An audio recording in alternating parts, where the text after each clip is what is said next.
Assalamualaikum warahmatullahi wabarakatuh. Sampurasun dulur salembur baraya sanagara. Mugia sadayana aya dina kaayaan sehat walafiat, henteu kirang naon-naon tina sagalaning rupa kabutuhan kahirupan lahir sinarang batin. Patepang di sareng abdi tukang ngawadul, tukang dongeng, tukang ngacamplung. Abdi di dieu bade ngadongengkeun deui carita Kiselut anu ka-11.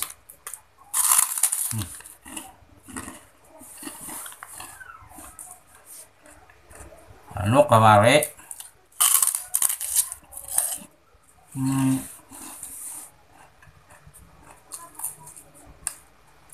di pasar Galah eta aya Bismillahirrahmanirrahim aya datangna para prajurit ti hiji karajaan.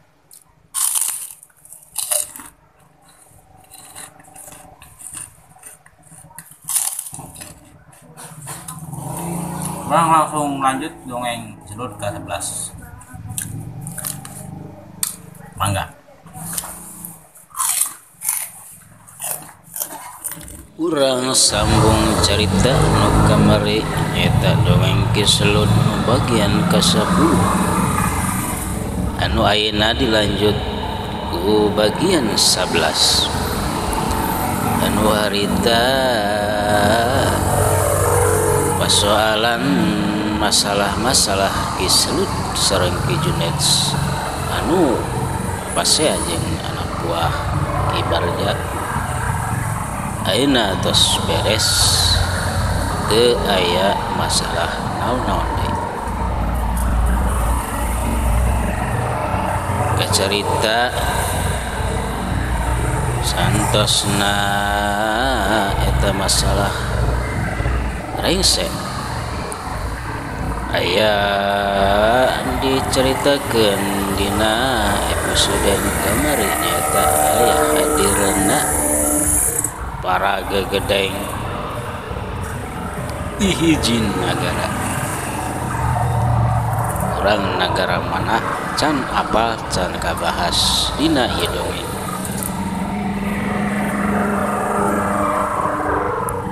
Selesai hiji eta prajurit atenapi panggawa nyamperkeun ke arah rombongan Ki Barja sareng sadaya aya di hareupeun pasar. Assalamualaikum. Waalaikumsalam.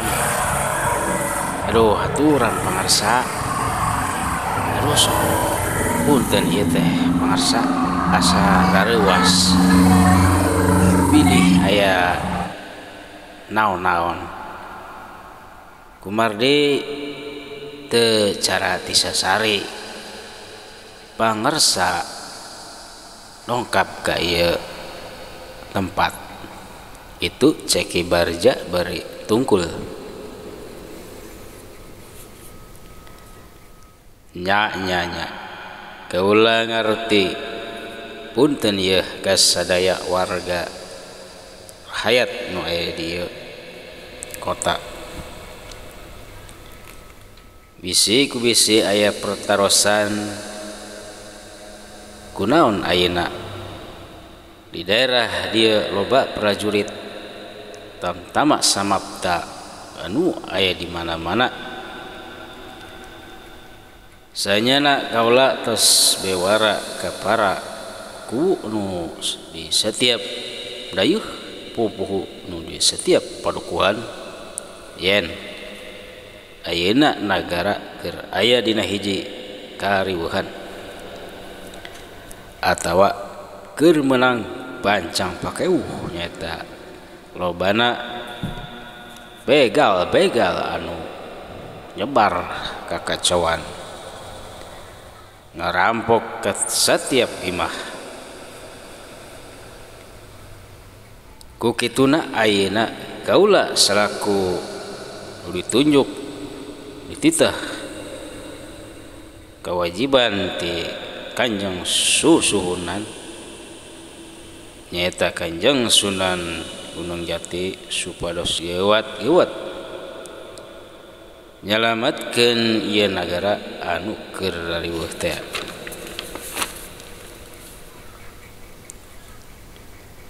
Ku kituna deui ayeuna para prajurit kaula bakal ngajaga ieu pasar sabab ieu pasar salah sahiji tempat anu penting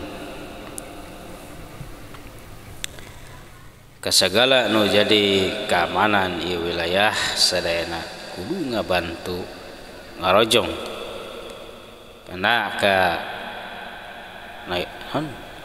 ka pamerintahan anu keur ayeuna keur naon ngaberantas para begal-begal teh.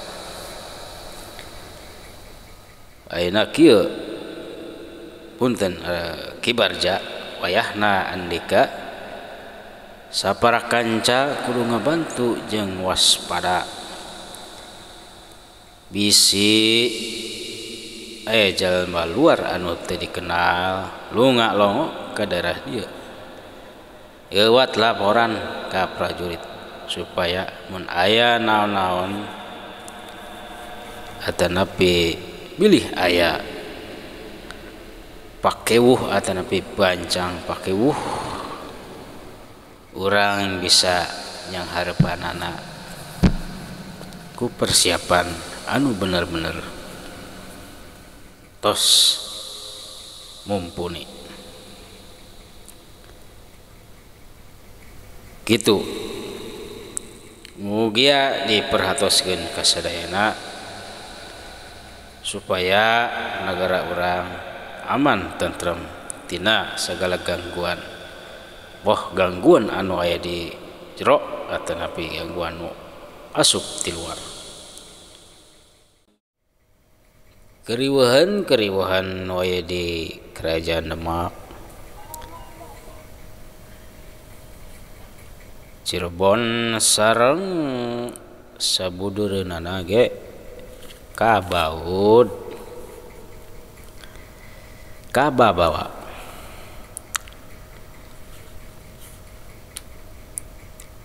bukti nyaeta Raden Pasarean putrana Kanjeng Sunan Gunung Jati wafat sawaktos prahara perang Sunan Prawoto sareng Arya Panangsang perang su eta non Raden Pasarean kabawa akhirna daya pilihan nyaeta ngabantos ka Sunan Prawoto akhirna sadayana tiwas. Wallahu alam ieu mah ngaranna ge sejarah tina sagala sumber anu beda-beda. Kunaon Kasultanan Cirebon geuning kabawa kabaud dina masalah politik Kerajaan Demak waktu harita.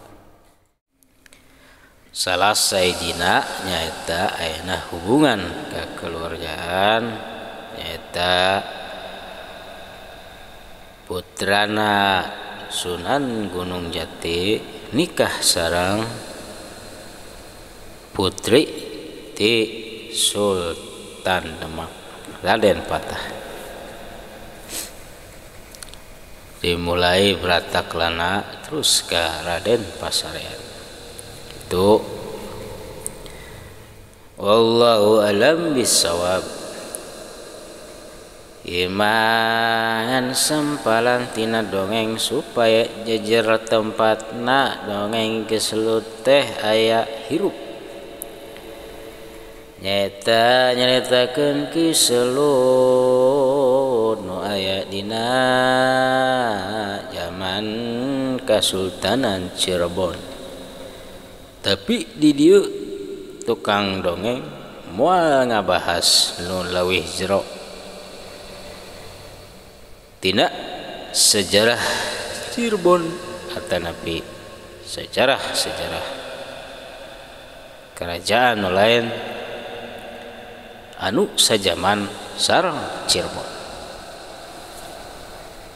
Imah bade ngadongengkeun kisah keselut nu aya dina zaman Cirebon teh Kasultanan Cirebon. Rakyat biasa, jelema biasa, tapi luar biasa. Supaya aya panokohan cek zaman baheula mah jejerna aya. Wah. Tapi aya jejer nyata saunggalah sareng geger Sunten nu kabahas nyata. Geger Sunten eta nyata salah sahiji daerah anu baheula dicatet dina kitab parahyangan nyata hiji daerah anu aya patula patalina sareng Ciung Wanara. Gitu. Nah saunggalah eta ge aya dina hubunganna sareng kerajaan anu sejaman sareng geger Sunten, tapi dina cerita keselut ieu jadi daerah anu fiksi teh supaya nu ngadayukeun apal yen baheula aya nagara anu namina atanapi daerah namina saunggalah anu leuwih aktif tibatan geger Sunten kitu. Nu sarua-saruana eta aya dina lingkupna Galunggung kitu bae lah. Ayeuna urang ceritakeun keselut nu santos beres ngajual dagangan keselut sareng ke Junet keur beberes tempat-tempat dingkul sagala macam nu bade ditaekeun kana padati disamper ku Ki Barja. Jang, geus beres bagaimana teh euy? Entos Ki. Ge jang mun aya waktos mah ieu ku kula bade diajak ka imah kaula ya. Kira-kira kumaha? Teu kaberatan mah lain jang. Sakalian tah sareng rencangan si Ujang satah namina. Abdi Junet. Oh, Junet. Dia aturanan lah ka imah pula yuk. Aduh hatur nuhun Ki, kumaha Kang Junet ieu urang ieu ka imah Ki Barja kumaha ya? Mangga bae lah Kang Selut abdi mah bade mulih bisi juragan harep-harepeun coba kedeung deui wayah asar ya. Oh, kumaha tuh? Ki abdi mah sigana moal ngiring. Kusabab bisi juragan sim abdi nungguan. Kang Selut mah mangga bae bade ka ngiring mah. Abdi mah sorangan ge teu naon. Waduh. Teu empan ieu Kang Junet. Urang kadeduaan balik sorangan. Ki Selut semu bingung. Ki Kang Selut ulah bingung-bingung teu naon abdi mah. tuh malahan abdi hoyong ngan kieu abdi paurna juragan Haji Sobari nungguan gitu. Heeh, mana ayeuna mah aman insyaallah aman ayeuna mah. Loba ieu prajurit. Ya tuh hampura nya Kang Juned. Ya teu naon. Mangga digantunya. Kayak iraha abdi ngiring ayeuna mah moal bisa. Sabab ieu ditungguan sigana mah ku Haji Sobari. Atuh teu naon Jang. Hampurannya Jang. Ayeuna Ki Juned mulang deui ke tempatna Haji Sobari sorangan. Ari Ki Selud mah mimilu ka imahna Ki Barja. Singkat cerita urang ceritakeun Ki Barja jeung Ki Selud anu tos anjog ka imahna. Pas anjog lawang pager nu bade karompokna Ki Barja. Aya nu ngabageakeun nyaeta anak sareng istrina Ki Barja. Assalamualaikum. Waalaikumsalam. Apa? Tos mulih? Cek putrina nu keur sasapu di hareupeun imahna. Nya Neng entos. Aduh ieu. Carape. Mangga Jang, kalebet. Ret putrina ngareret. Nyata putrina Ki Barja ngareret ka Ki Selud. Ki Selud oge ngareret ka eta putrina Ki Barja. Naha eta ujug-ujug seblak ting serblak hatena Ki Selud. Waduh ya naon ya. Sigana mah aya rasa-rasa anu aneh anu aya na jero batina. Eta mah urang teu bisa ngajelaskeun. Engke bae lamun geus waktosna. Nah kitu. Ki Selud ngapeudega hemang semu anu kasima. Empo putrina Ki Barja Abah Barja patepang rarae patempo panon sareng putri Ki Barja hatena ujug-ujug dag dikduk seblak lain seblak anu sok dijual lain mah seblak nyablak nah hate kitu para wargi sadayana. Jang naon euy olok bae sia angguran kajero sia mah mohon bah aduh asa iya abi teh erah bah lah era naon lah biasa bae jeung kula mah mak mana ieu pang jeung cikopi ya atau cinteh 2 gelas bae ulah loba-loba. Ieu aya tamu agung ya. Abdi mah saya mah bah aduh ulah diagung-agung sakieu ayana ulah diagung-agung bah isin ulah repot-repot.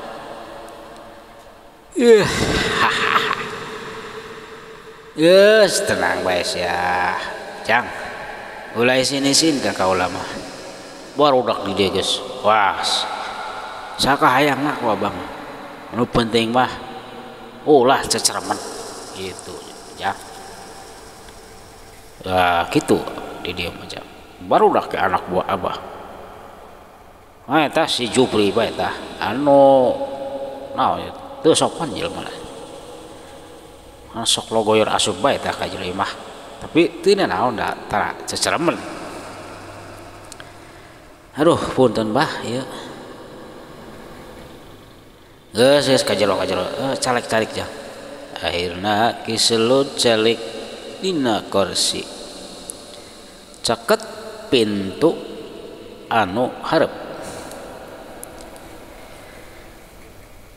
Tepati lila si emak datang bari mawa ci kopi. Mangga jang ieu caina. Saya ya bae. Ngan cai ieu, cai anu kiruh. Cai kiruhnya. Kiruh atuh kopi. Tapi ieu jang lain ci got ieu nya, ieu ci kopi. Bisi kayak curiga diracun. Henteu bah aduh. Ieu jang nepangkeun ieu Nyai Ratu nu aya di naon teh keraton ieu. Ratu naon? Sok ngacaprak bae. Abah mah. Geus leum eta mah. Ujang. Gitu jang di dia mah geus biasa bae jang jadi mah hareureuy bae jamal ieu mohon abdi aduh asa izin gitu bah lah oleh izin itu anu tadi awewe eta anak kula ngaranna si Ningrum cek Ki Barja bari nunjuk ke Jiwanoja nyaeta putrina anu namina Ningrum teu karasa kiselun ngalieup keluar nempokeun nu keur sasapu nyaeta Nyai Ningrum teh pas kiselun ngalieup Nyai Ningrum nah eta Nyai Ningrum ge ujug-ujug ngaliuk sarua ka palabah kiselut atuh pas patempo panona kiselut langsung seblak deui suah ieu meladak ieu mah lain seblak jualeun ieu mah ieu mah seblak nah teh seblak seblak deui haruh ieu naon ieu jantung dugdeg kieu nya waduh ieu rasa naon nya aneh euy haruh nempo eta budak anak Ki Barja ieu tapi kunaon teu kawas nempo anak Kiliman nya padahal mah sarua awewena sarua geulisna aduh aing mah kiselun ngarawecon jero hatena kunaon eta hatena ujug sasablakan apa eta budak nyaeta putrana Ki Barja nu namina Nyai Ningrum jang olok di bae tah inum si kopina tah aduh eta tah aya nama tah aya kulub hui sareng kulub bolen mohon bah aduh hampura bah ieu teh abdi keur mikiran Ki Junet kitu rencangan duh balaur aya sorangan teh nu bener ya mohon ieu keur mikiran Ki Junet bari red deui panonna mah nampo Nyai Ningrum pas erek nampo Nyai Ningrum lebat asup hareupeun Ki Selud atuh Ki Selud teh langsung beureum deui beureum langsung tungkul bae bari pura-pura nginum kopi kota kopi panas ujung jadi tiis legok we aduh eta ieu rasa aneh cai kopi panas dilewatan ku eta mojang Ki Selud geuning ujug-ujug minum cai kopi anu panas sakoteak kibarja wah udah gelo yeuh aduh aya naon ya yeuh hate aing kitu najero hatena Ki Selud waktosna saya para mirsa sadayana aduh ieu Ki Selud kunaon nya kena penyakit naon ya jantungna da gede gedung nampo eta nyai naon teh Nyai Ningrum duka iteh buating aya patula patalina jeung hiji eta disamungkeun kana hiji carita katresna buating eta katresna eta mah kebe dilanjutkeun ka carit dilanjutkeun dina episode ka-12 mugia kasamper panjang umur dina kaayaan sehat walafiat urang lanjutkeun ke dina bagian ke-12 apunten anu kasuhun hampura anu kateudak ka sadaya para mirsa para wargi sadayana bilih aya ucap tata lampah perga anu teu sapagodos jeung hate sadayana atanapi budaya ti anu teu sababat sim abdi nuhun hamunten dipungkasku wassalamualaikum warahmatullahi wabarakatuh.